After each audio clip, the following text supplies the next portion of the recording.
السلام علیکم ورحمۃ اللہ وبرکاتہ۔ ایمان کا لطف۔ نبی کریم صلی اللہ علیہ وآلہ وسلم نے ارشاد فرمایا، انسان خالص ایمان کا مزہ نہیں پاتا جب تک کہ وہ ٹھٹول کرنے، جھوٹ بولنے اور باوجود حقدار ہونے کے جھگڑا کرنے کو ترک نہ کرے۔ اعلیٰ درجے کا مسلمان۔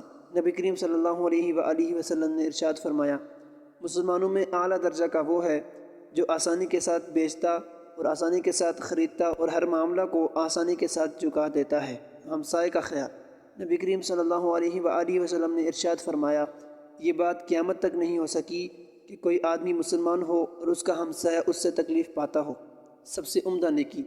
نبی کریم صلی اللہ علیہ وآلہ وسلم نے ارشاد فرمایا، نیکی کے کاموں میں خدا کے نزدیک سب سے اچھا کام اس شخص کا ہے جو بھوکوں کو کھانا کھلاتا ہے، مفلسوں کا قرض ادا کرتا ہے اور مصیبت زدوں کی تکلیف رفع کرتا ہے۔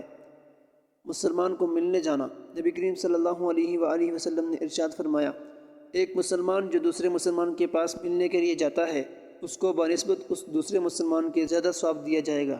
3 طرح کے ہمسائے۔ نبی کریم صلی اللہ علیہ وآلہ وسلم نے ارشاد فرمایا، ہمسائے 3 طرح کے ہیں، ان میں سے ایک ہمسائے کا حق تو بس ایک ہی ہے اور وہ مشرک ہمسایہ ہے۔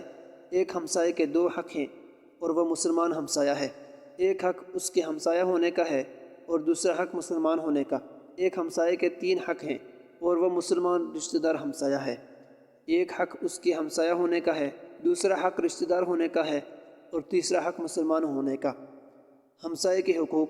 نبی کریم صلی اللہ علیہ وآلہ وسلم نے ارشاد فرمایا، ہمسائے کا حق یہ ہے کہ اگر وہ بیمار ہو جائے تو اس کے مزاج پرسی کرو، اگر وہ مر جائے تو اس کے جنازہ کے ساتھ جاؤ، اگر وہ ادھار مانگے تو اس کو قرض دو، اگر وہ ننگا ہو تو اس کو کپڑے پہناؤ، اگر کوئی خوشی اس کو حاصل ہو تو اس کو مبارکباد دو، اگر کوئی مصیبت اس پر طاری ہو تو اس کو تسلی دو، اور اپنے مکان کو اس کے مکان سے اونچا نہ کرو تاکہ وہ ہوا سے محروم نہ رہے، اور اپنے چولہے کے دھوئیں سے اس کو ایذا نہ پہنچاؤ۔